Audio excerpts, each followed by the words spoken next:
Hello everyone, welcome back to the channel.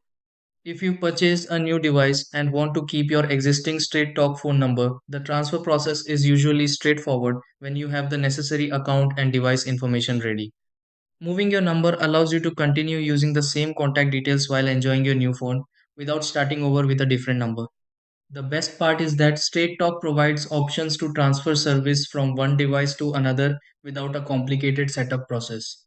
In this video, I'll walk you through several simple steps that can help move your Straight Talk number to a new phone successfully.